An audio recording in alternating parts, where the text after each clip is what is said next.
Olá, meu povo que fez CESP, prova da Embrapa ou o TRT-10 em abril. Nós temos o resultado da redação com os recursos administrativos e é sobre isso que eu quero falar com você. Eu quero dar umas dicas importantes para quem fez CESP. Mas para quem vai precisar de CESP, como o caso da Polícia Federal, é importante que também assista esse vídeo para saber como funcionam as questões da avaliação da redação. Meu nome é Ricardo Russo, sou professor de língua portuguesa, especialista em redação, e há mais de 30 anos que eu brinco com isso, sou também jornalista, professor universitário, estou aqui para ajudar vocês, especialmente em relação a recursos, tanto judiciais quanto administrativos. Portanto, eu quero passar umas orientações para vocês relacionadas a essa banca chamada CESP. Vamos lá, você está pronto aí? Então, antes de mais nada, eu tenho que pedir para você dar um joinha aí, mandar esse vídeo para a galera e também ajudar o professor se inscrevendo no canal. Gente, a redação hoje passa a ser algo extremamente importante em qualquer concurso público de qualidade que tenha vagas importantes, com um bom salário, quase tudo passa necessariamente pela redação. Acho que você entendeu o que está acontecendo hoje em dia. Ou seja, há 10, 15, 20 anos atrás, ou quando eu comecei a trabalhar com concurso público, faz 35 anos, a coisa era diferente. Você não tinha essa redação de maneira tão incisiva como hoje existe em praticamente todos os editais. Mas hoje esse é um dado de realidade. A redação passa a oferecer um processo seletivo de excelência, ou seja, ela realmente funciona como uma grande peneira, e não é à toa que a redação passa a ter uma importância muito grande nas provas de concurso público, valendo 20, 30, 40 e até mesmo 50% de todo o texto. Ora, o que aconteceu? As bancas elas se esmeraram e tiveram que melhorar muito a qualidade da avaliação e ter equipes de trabalho para poder fazer a avaliação. Então, essa avaliação ela é muito técnica e complexa. Então, somente quem trabalha dentro de bancas de avaliação sabe o que é a complexidade de você ter 100 redações para avaliar naquele dia. Então, não é uma tarefa muito simples. Logo, você que está aí desse lado, você tem que pensar no avaliador que está do lado de cá e facilitar a leitura desse avaliador. Isso é muito importante. Mas como funcionam os recursos administrativos? É preciso confrontar o edital, o que diz o edital sobre a redação, é preciso confrontar com o enunciado da questão e com o padrão oferecido pela banca com a sua redação para ver se foram respondidos os enunciados da prova, ou se não for, ou até que ponto foram respondidos, para saber se a nota foi ou não foi justa. Mas esse é um trabalho super técnico, só quem está acostumado a fazer isso conhece os meandros, os segredinhos e os atalhos para resolver esse problema. Por isso, não adianta você querer fazer aqueles recursos administrativos, que é um recorte e cola, porque o cursão no qual você estudou e fez os seus estudos, enfim, ofereceu a você um recurso padrão. Recurso padrão não adianta, gente. O recurso tem que ser específico. Eu trabalho em banca de concurso público. Quando eu olho o recurso padrão e pela 10ª vez eu estou lendo a mesma coisa, eu nem olho mais. Por quê? Porque aquilo ali não nos oferece as razões de poder melhorar a nota, já que ele é genérico. Né? Por que ele é genérico? Porque ele é igual para todo mundo. Legal? Então não serve para nada. Você está perdendo tempo e dinheiro com isso. Na verdade é isso. Legal? O recurso precisa ser pontual. Então, o que acontece com o CESP? Agora eu vou dar algumas dicas importantes para você. CESP é uma das poucas bancas, se não a única, que objetivamente na régua de avaliação coloca a questão da letra, do padrão da letra, da apresentação do trabalho. Vamos usar um termo genérico, como eles gostam de usar, que é a apresentação do trabalho. Dentro da apresentação tem a legibilidade. Essa legibilidade, o que é? Galera, não adianta, não é a qualidade da sua letrinha. Você precisa usar uma letra, claro, legível o mais possível, para facilitar a vida do avaliador, ela tem de ser legível, e diferenciar maiúsculas e minúsculas. Margem à direita, margem à esquerda. Atenção, galera que vai fazer CESP. Você, policial federal. Pois bem, vai até a margem à direita, até a esquerda. Legal? Bonitinho, essa é a apresentação. Margem de parágrafo, tem que ter destacadamente 3 centímetros. O que é 3 centímetros? O dedão. Bota o dedão lá, que é a margem de parágrafo. Ou seja, o avaliador ele tem que olhar a sua redação e verificar exatamente onde começam os parágrafos. Legal? Então, isso é essencial. Primeiro ponto. Isso vale, geralmente, 5% a 10% da nota. Mas como as vagas são decididas por décimos, você não pode perder pontos. Não pode, bota na sua cabeça, você não pode perder pontos em legibilidade CESP. Legal? Então, se a legibilidade vale 2,5 pontos, você precisa dos 2,5 pontos. Então, é capricho. Por isso que você não pode deixar a redação por último, que é o que geralmente você faz, que eu sei, porque eu conheço vocês. Legal? Deixa por último, falta meia hora, faz com aquela letra garrancho horroroso, aí tira uma nota mais ou menos, se tirasse uns pontinhos a mais, era aprovado. Aí depois você vai se lamentar. Aí não adianta chegar para o professor, aí o que eu faço? Reza. Legal? Então, não é assim. Você tem que fazer a sua parte, não adianta ficar reclamando da banca. Vamos fazer a sua parte. Legal? Então, a legibilidade CESP atribui nota. Só que, muitas vezes, na CESP desconta, eu peguei várias redações, por exemplo, TSE, CESP. Legal? Então, eu peguei a régua de correção, eu fiz recursos administrativos, estou fazendo recursos judiciais, tem problema sim, tem, sempre vai ter. Legal? Não tem jeito, sempre vai ter problema.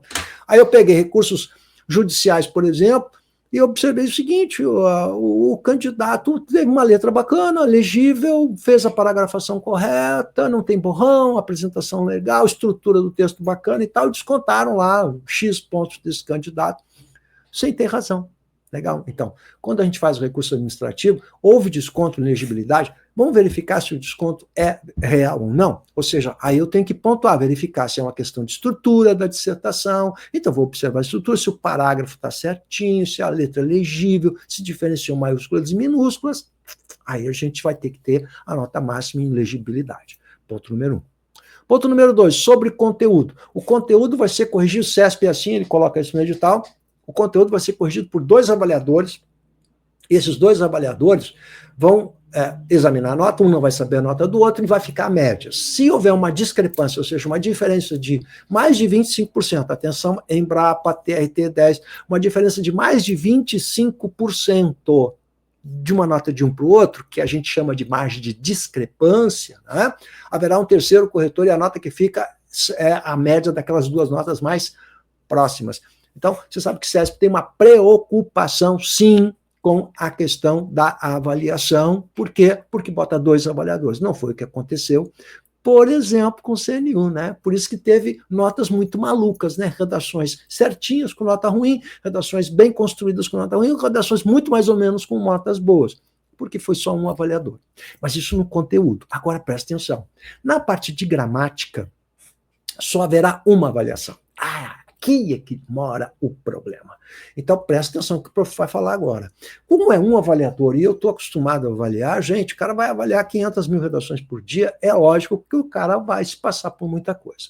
Mas CESP é legal porque ela vai mostrar para você em que linha haverá um problema de gramática. O que a gente entende por problema de gramática? É um desvio de gramática, de ortografia ou de sintaxe, ou pontuação, uso da vírgula, né? Ou ainda um erro de impropriedade de vocabulário, né? Você usou palavras ou expressões que não são adequadas para aquele conteúdo semântico.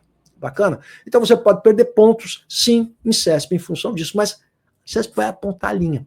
Então, quando eu fizer o recurso administrativo, o que eu tenho que fazer? Eu tenho que olhar a linha e verificar se aquele erro é realmente um erro que é consensual. Legal? Porque tem coisas que às vezes eles apontam que não é bem assim. Então a gente pode contestar a nota de gramática. Legal? Por que ela vai ser importante? Agora atenta bem, você olha o editalzinho lá da Embrapa, você vai ver que a nota de gramática tem um multifator na hora da nota, como faz a nota, né? A nota final. Você vai ver que o fator de multiplicação dos erros, dos desvios que você vai ter, o fator de multiplicação é 4.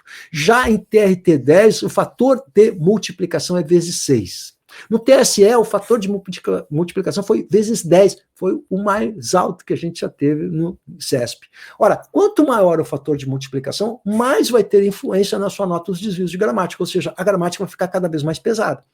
Então, o multiplicador do TRT, que é vezes 6, ele é um multiplicador alto, bem mais alto que o da Embrapa, o que significa dizer que os erros de gramática vão tirar notas substanciais, sim, de você.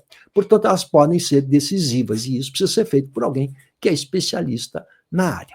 Sobre conteúdo, então falei de gramática, falei de legibilidade, agora vou terminar meu papo com o conteúdo. O que acontece corriqueiramente, eu estou acostumado com o CESP, nas provas de CESP em relação a conteúdo. O enunciado da questão, sempre, e eu gosto de CESP por causa disso, são três enunciados, né? Cada um com um valor, e o valor estará ao lado da formulação da questão.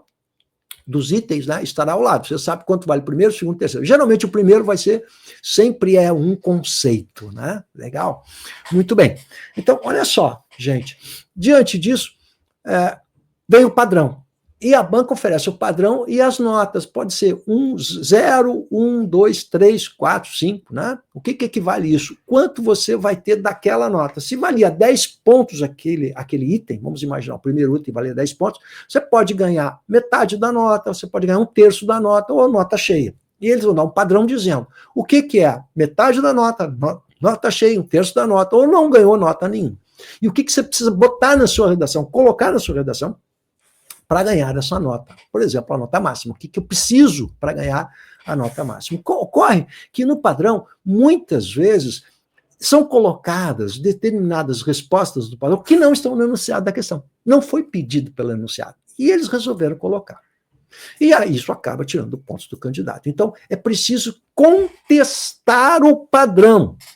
Ora, CESP oferece prazo, não são todas, não é? Por isso que eu gosto de CESP. Coloca prazo para você contestar o padrão da redação. Você tem 2 dias. Logo que sair os resultados, você tem 2 dias de prazo para contestar o padrão. Então, você tem que checar esse padrão, verificar se o padrão está correto. Porque sempre, não tem jeito. Todo padrão que eu pego de CESP, gente, tem coisa pedindo que não está no enunciado da questão. Então, a impressão que dá muitas vezes é que o cara que fez o padrão não conversou com o cara que fez o enunciado, né? Ou o cara que fez o padrão e pensou assim, tá muito fácil isso aqui, vamos botar uma coisinha a mais. E essa coisinha a mais pode fazer toda a diferença, que vai dar lá 0, qualquer coisa, que vai mudar a sua classificação. Então, o que eu estou dizendo para você? Em última análise, estou terminando agora, legal? Esperando o seu joinha aí, não esquece! Ó, o que eu estou dizendo para você? Que esse trabalho é técnico. Não é todo professor que conhece essa parte técnica de avaliação. Tem todo emaranhado técnico aí. Mas há anos que eu trabalho com banca de concurso público, vestibular, Enem, fui treinado 10 anos pela FGV, do Enem, pelo CESP, foi a primeira banca que me treinou, CESP Brasil, depois VUNESP e depois FGV. E tudo isso é feito de uma maneira técnica para ser o mais justo possível. Então, a gente tem que encontrar os furos da banca para poder requisitar a nota. E toda banca vai deixar um furo, gente. Não tem jeito, isso a gente já sabe. Então, qual é a especialidade do prof? Achar o furo para justamente pedir uma notinha a mais para você. Então, se você quer, de fato, aprender a fazer a redação e saber como funcionam os recursos administrativos, entra aqui, eu vou deixar para você o meu WhatsApp. Você pode entrar, fazer pergunta, eu faço o exame preliminar da sua redação para fazer o recurso administrativo, sem custo nenhum. Você vai mandar a redação, eu vou examinar, vou dizer, olha, dá para fazer isso, fazer aquilo, e você vai analisar as possibilidades. Estamos juntos aí? Então, vamos lá, gente, vamos trabalhar, manda a sua redação, que eu estou aqui para ajudar vocês. Beleza?